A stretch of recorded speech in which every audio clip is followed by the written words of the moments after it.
Revoice Podcast Network. The mic is ours.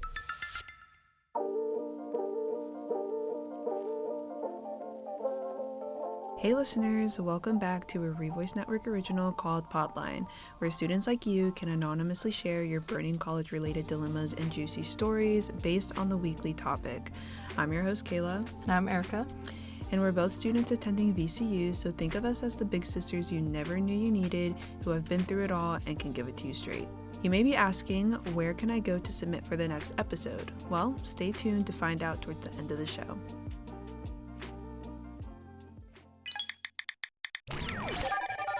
In today's episode, we asked you to share one of your craziest dating stories, whether your date's breath stunk or they didn't pick up the bill, and a lot of these stories were super entertaining to read. But before we get into them, I want to ask Erica, can you recall a recent failed dating story of yours? Not really. Honestly, any date I've been, it's just like we talk and it doesn't really go anywhere and I'm fine with it. I don't know. I don't have any crazy ones. I know my friends do. What about you? I mean, I don't know about crazy. I've just been ghosted a lot. I was talking to this about one of my friends before. We were talking about like dating stories and stuff, especially on dating apps. I think people feel so accessible. Like men think that like they have like so much access to women because they're on dating apps when it's not really the case. But in terms of a story, I was trying to meet up with this guy that I've been talking to on Tinder for a while. This was a really long time ago, but I drove like an hour out because we were supposed to meet at this like pizza place, quote unquote halfway, but it was like honestly a lot closer to him. Drove an hour and then I get there and I see that he blocked me. So I like drove an hour for no reason. But honestly, once I saw that he blocked me, I was so relieved because I don't know why. Maybe I just didn't want to meet up with him or I was just super nervous. Yeah, that's one thing is that like I don't torture, like I know a lot of people torture themselves to go onto dates. I don't because I just don't like do them pretty frequently just because it's so easy for it to not be great. Yeah. And also I feel like I'm just not the type of person to like the first interaction you have is a date.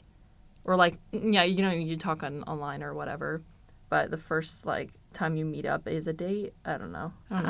Yeah. I feel like it just makes me really anxious to meet up because it does. Texting is one thing, but like face-to-face interacting with someone. It is scary, but honestly, I think I prefer it just in terms of seeing how they really are. Yeah. That's obviously better in person. And you can tell that they're like a little bit more committed to it than just texting.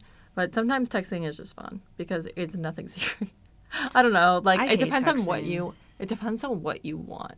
Yeah. And I don't know. It depends on if you want like a relationship or not. But well, that's a whole other thing. Yeah, that's really a whole other thing. Okay, so we're gonna go on to our first submission.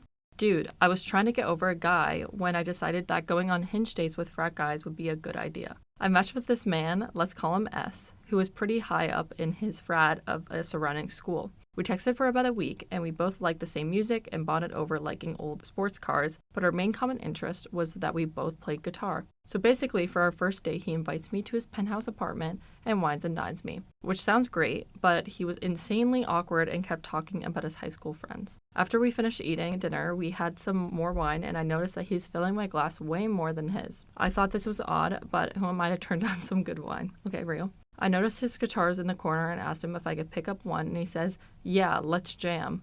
I literally have no idea what he meant, but basically he picks up another guitar, and by let's jam, he meant two of us playing and singing a song together.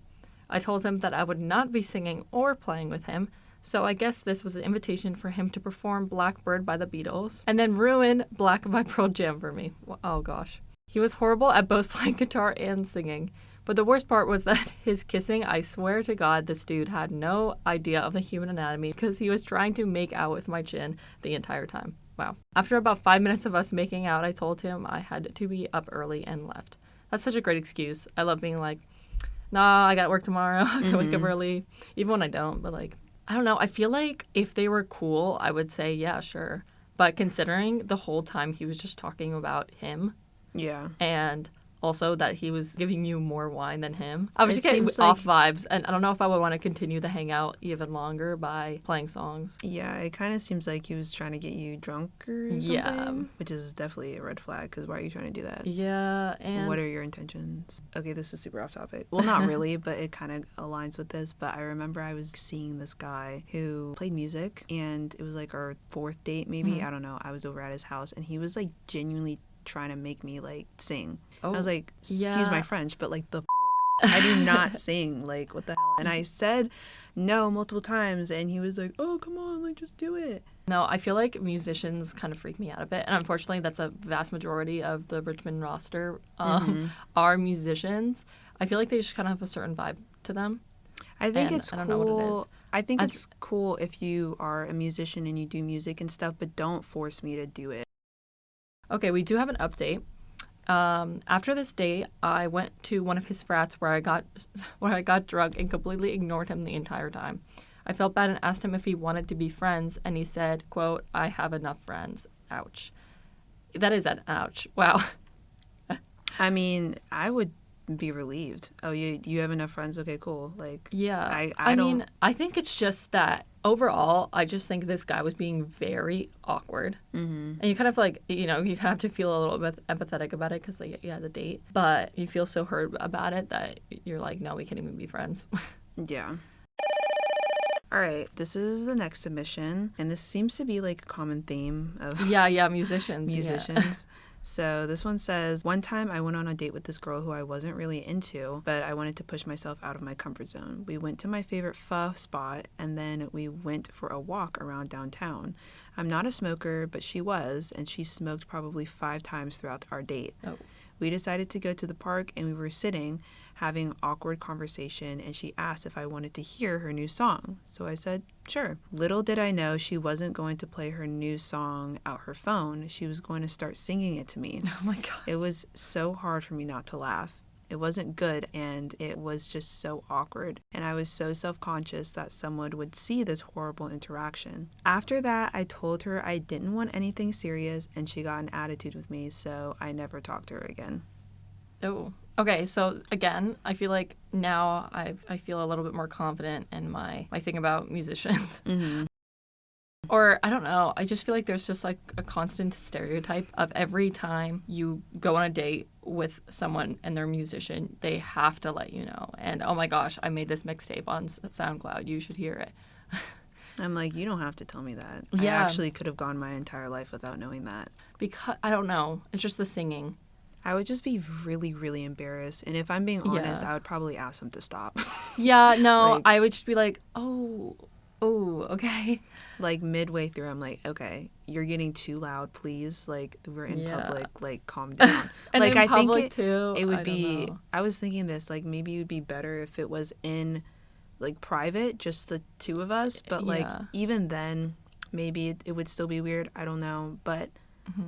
like, no, in public, I just can't. Don't do that ever to me. And I think a part of it is that it caught the submitter off guard too. Like, yeah. What and are we honestly, doing? I think it all was already a red flag when you said in the beginning that you went on a date with this girl who you weren't really into. Yeah. Like, I feel like already it would start off rough. There's just nothing there, and then they start singing to you. Yeah, that would be pretty funny, because. It was destined to fail. Yeah, I think it really was just going downhill from the start. The next submission, and the last one, is a little short. This guy asked me to come over to try his homemade apple cider, and literally all we did was watch an episode of Chainsaw Man and drink the apple cider. I left right after the episode finished because it was the most awkward interaction of my life.